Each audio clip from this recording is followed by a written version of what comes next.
America Israel ने Iran को तोड़ने का बहुत प्रयास किया। ईरान के 12,000 से ज्यादा ठिकानों पर बमबारी की, लेकिन ईरान को झुका नहीं पाए और ईरान जंग के बाद मिडिल ईस्ट का नया सुल्तान बनकर के खड़ा हुआ है। लेकिन उसने ऐसा किया कैसे नाको चने चबवा दिए हैं दोनों ही देशों को, आपको दिखाते हैं। 100 दिन की भीषण जंग के बाद भी ईरान कहीं से भी टूटा हुआ नजर नहीं आता, ना उसका हौसला टूटा हुआ नजर आता है। दूसरी तरफ शीर्ष नेताओं की शहादत के बाद भी ईरान का मिलिट्री ढांचा जस के तस बरकरार है। अब भले ही इतने दावे कर दिए गए हो अमेरिका की तरफ से, लेकिन IRGC अभी भी तो ताबड़तोड़ हमले करते जा रही है। सेना की तरफ से भी इसी तरीके से पलटवार वहां पर किया जा रहा है। चंद घंटों में नए कमांडर्स की नियुक्ति अमेरिका को चौंका रही है कि ये कैसे हो रहा है। हम एक कमांडर को मार गिराते हैं, वो दूसरे को तुरंत ले आते हैं। सीज फायर में वॉशिंगटन पर ईरान की सबसे बड़ी कूटनीतिक जीत इसे माना जा सकता है, लेकिन थोपा हुआ समझौता मानने के लिए तेहरान इनकार कर रहा है। वॉशिंगटन मान गया कि वो जीत गया है, लेकिन असलियत यही है।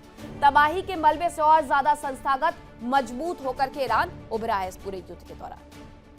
और अभी भी वो इसी स्थिति में है कि अगर अमेरिका को हमारी शर्तें मंजूर है तभी जाकर के हम बातचीत की प्रक्रिया को आगे बढ़ाएंगे, वरना इसे यही खत्म कर देंगे। जंग के मैदान से लेकर के कूटनीति तक पूरी तरीके से वॉशिंगटन बेअसर साबित हो चुका है। इसलिए डोनाल्ड ट्रंप पीछे पीछे ईरान के घूम रहे हैं कि हमारी शर्तें नहीं समझ में आ रही हैं तो अपनी शर्तों को ही थोड़ा मोल्ड कर लो, ताकि दुनिया भर में हमारी रही सही थोड़ी बहुत इज्जत तो बच जाए।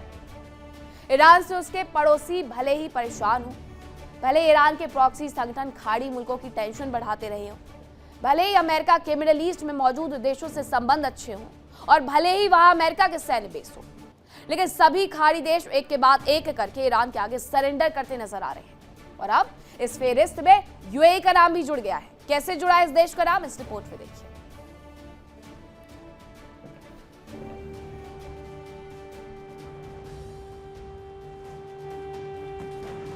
अमेरिका या इजराइल के हमलों के जवाब में ईरान की मिसाइलें और ड्रोन खाड़ी देशों पर बरसे। जबरदस्त बारूदी बारिश के कारण खाड़ी देशों में भारी तबाही हुई। हालात ऐसे हो गए कि खाड़ी देशों को अमेरिका का साथ देने के मुद्दे पर दोबारा विचार करना पड़ा।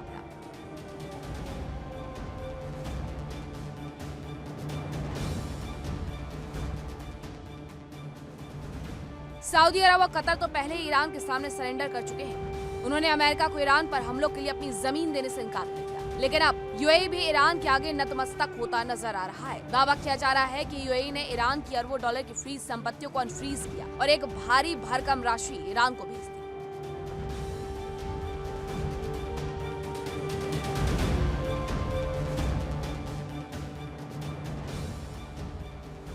पश्चिमी मीडिया ने सूत्रों के हवाले से दावा किया है कि UAE ईरान के हमले रोकने के लिए अरबों डॉलर की रकम जारी करने पर सहमत हो गया। ईरानी मीडिया में भी यह दावा किया गया है कि 3 अरब डॉलर लेकर एक विशेष विमान तेहरान पहुंचा।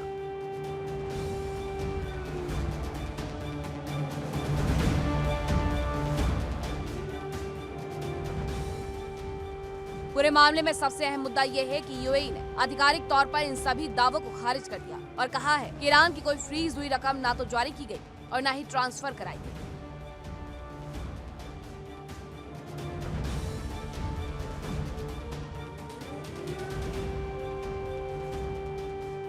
पश्चिमी मीडिया के अनुसार UAE ने ईरान के कुल 10 अरब डॉलर जारी करने पर सहमति जताई, जिनमें से 3 अरब डॉलर से ज्यादा पहले ही उपलब्ध करा दिए गए हैं। वहीं अन्य सूत्रों की ओर से इस राशि के 20 अरब डॉलर तक होने का दावा किया गया।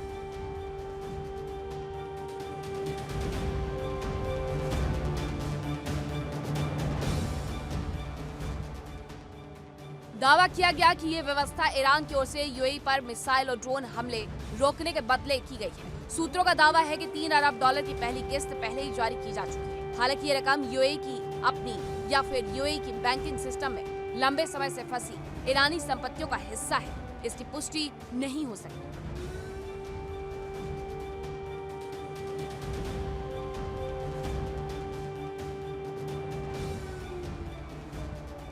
ईरानी मीडिया का दावा है कि A6 RJF रजिस्ट्रेशन वाला Boeing 737-7JZ business jet Tehran पहुंचा। मीडिया रिपोर्ट्स कहती हैं कि यही वो विमान हो सकता है जिसके माध्यम से 3 अरब डॉलर ईरान भेजे। हालांकि इस दावे पर सवाल उठ रहे हैं क्योंकि कैश में इतनी रकम ट्रांसफर करना एक बड़ी भूल है। साथ ही एक विमान के लिए इतना कैश ले जाना कठिन है।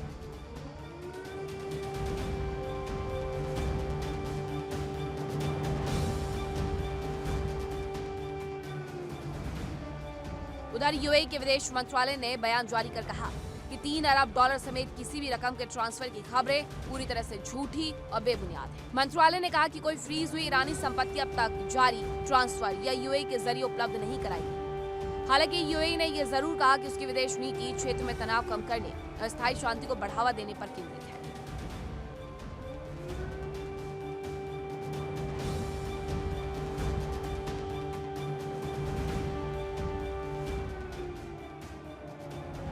अब तक जंग में ईरान ने खाड़ी क्षेत्र में सबसे ज्यादा हमले यूएई पर ही किए। माना जा रहा है कि इसकी एक बड़ी वजह यूएई और इजरायल के बीच घनिष्ठता है। दरअसल यूएई ने ही सबसे पहले इब्राहिम अकॉर्ड पर दस्तखत किए थे।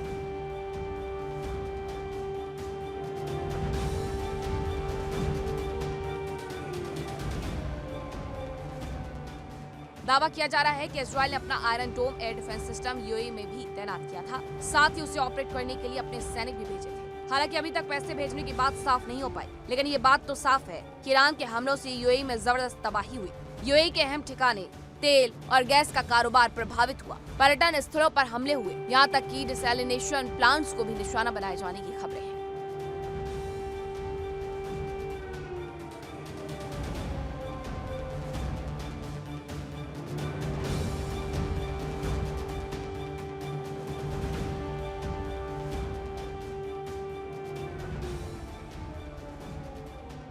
साफ है कि यूएई भी इन हमलों से दहशत में है और संभव है कि इसी वजह से पैसे भेजे गए। हालांकि यूएई ने इस बात से फिलहाल साफ इनकार कर दिया है। Bureau report, India day.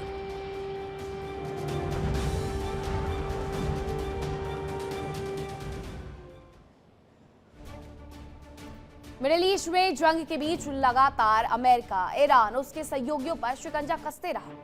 वही ईरान भी अब अमेरिका और इजरायल के साथ ही उनके सहयोगियों पर ही एक्शन लेने की तैयारी में है। अब ईरान के निशाने पर कुछ और ठिकाने भी आ गए हैं। आखिर कौन से हैं ईरान के ये नए टारगेट, आपको इस रिपोर्ट में दिखाते हैं।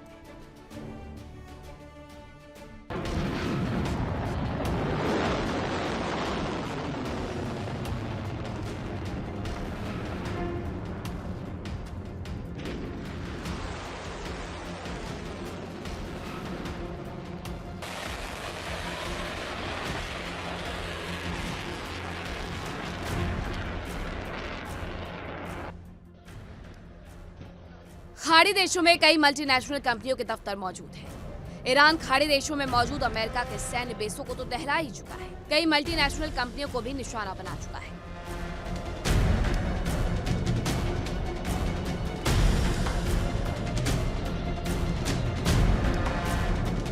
ईरान की रणनीति रही है कि अगर खाड़ी में मौजूद टेक कंपनियों को निशाना बनाया जाए तो यकीनन इसका दबाव अमेरिका पर पड़ेगा और अमेरिका झुक जाएगा।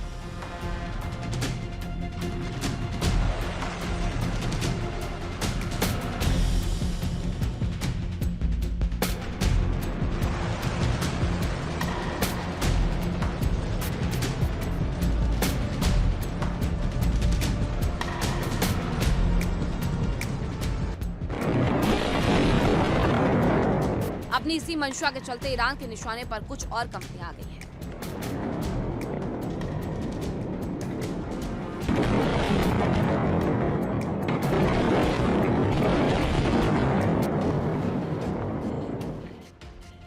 दावा किया जा रहा है कि ईरान के निशाने पर एलन मस्क की कंपनियां आ गई हैं।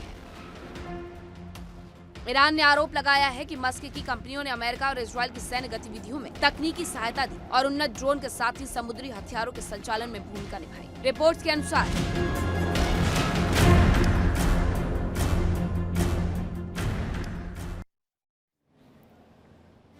मिडिल ईस्ट में युद्ध के दौरान सबसे अहम मुद्दा हॉर्मुज स्ट्रेट रहा। यहाँ ईरान के शिकंजे और अमेरिका के पलटवार ने ऐसी हलचल मचाई कि दुनिया तड़पने को मजबूर हो गई। कई मुल्क ऐसे हैं जो बिना गैस और तेल के तड़पने लगे। पेट्रोल पंपों पर तो जैसे ताला लग गया है, तो कहीं एनर्जी आपातकाल लागू कर दिया गया है। हालांकि अब अमेरिका और ईरान के बीच में डील होने का दावा किया जा रहा है, लेकिन ईरान ने उससे पहले ही साफ कर दिया है कि वो ही हॉर्मुज का बादशाह रहेगा।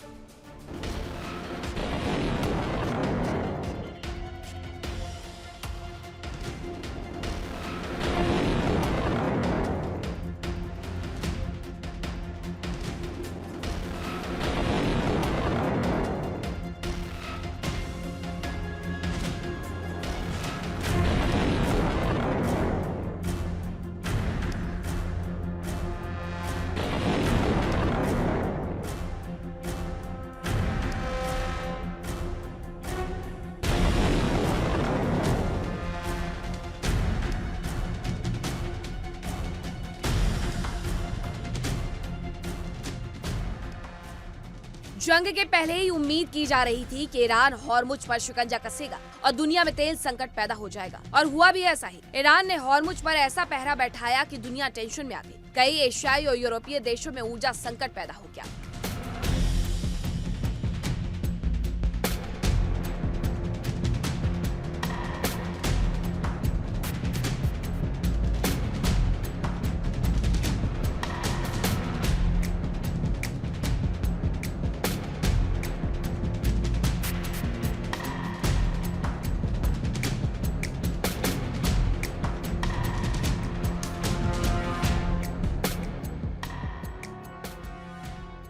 अमेरिका ने ईरान को झुकाने के लिए लाख प्रयास किए, हॉर्मुज खुलवाने के लिए पूरा जोर लगा दिया, लेकिन कोई फायदा हुआ नहीं। अमेरिका ने धमकाया, दबाव बनाने के लिए हॉर्मुज की नाकेबंदी की, ईरानी तेल टैंकरों पर हमले तक किए।